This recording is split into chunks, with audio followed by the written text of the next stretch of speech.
បាទសួស្តីថ្ងៃនេះយើងមករៀនលេង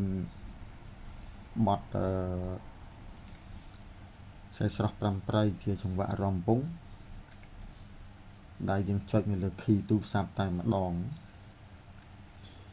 ហើយខ្ញុំដាក់ note នៅខាងលើនោះស្រាប់បងប្អូនចុចតាម note ហ្នឹងទៅ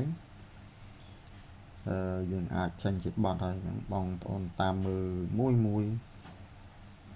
ក្នុងនោះខ្ញុំដាក់ពីឃ្លាខាងលើរហូតមកដល់ខាងក្រោមយើងលេងផ្លែឲ្យគេបន្តិចហើយយើងលេងសារដើមឡើងវិញអញ្ចឹងយើងតាមមើលមួយជាមួយខ្ញុំឥឡូវយើងចាប់ដើមទៅនេះស្រីស្រស់ប្រាំប្រៃ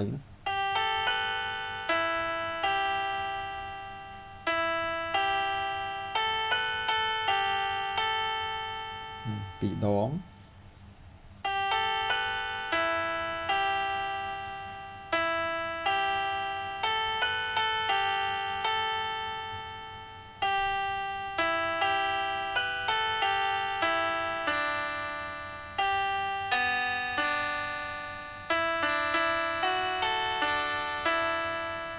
ពីរដង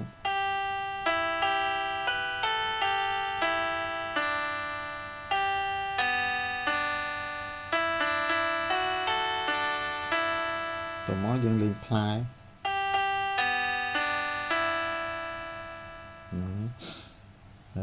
ឡើយយើងសារដើមម្ដងទៀតហើយយើងលេងឲ្យស្មើដល់យើងដាក់ចង្វាក់ចូលនឹងដែរ2 3 4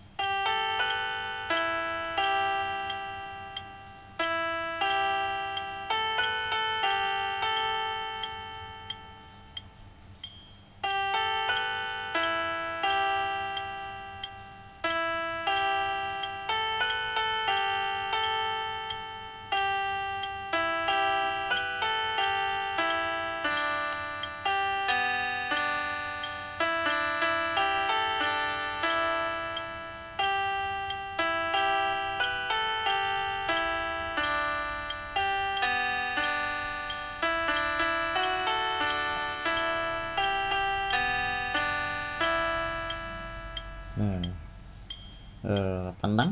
ហើយយើងបិទនេះវិញមកបងប្អូនយកចង្វាក់នៅក្នុងទូរស័ព្ទទៅវាស្រួលដែរយើងនៅតាមខ្លួនហើយយើងដាក់តាមទៅអបសុកដែរយើងទាញមកចុចលេងហ្នឹងមើលនៅក្នុង key ដែលខ្ញុំដាក់ឲ្យហ្នឹងហើយយើងចាំដៃហើយយើងអាចចុចលេងទេ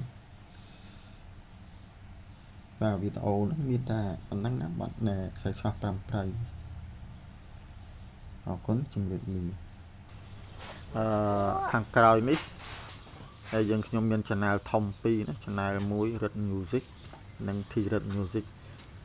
បងប្អូន search ចូលក្នុង YouTube ទៅឃើញ channel នេះហើយបងប្អូនអាចស្ដាប់តន្ត្រីនិងច្រៀងលេងកម្សាន្តនៅ channel ទាំងពីរនេះបាទសូមអរគុណ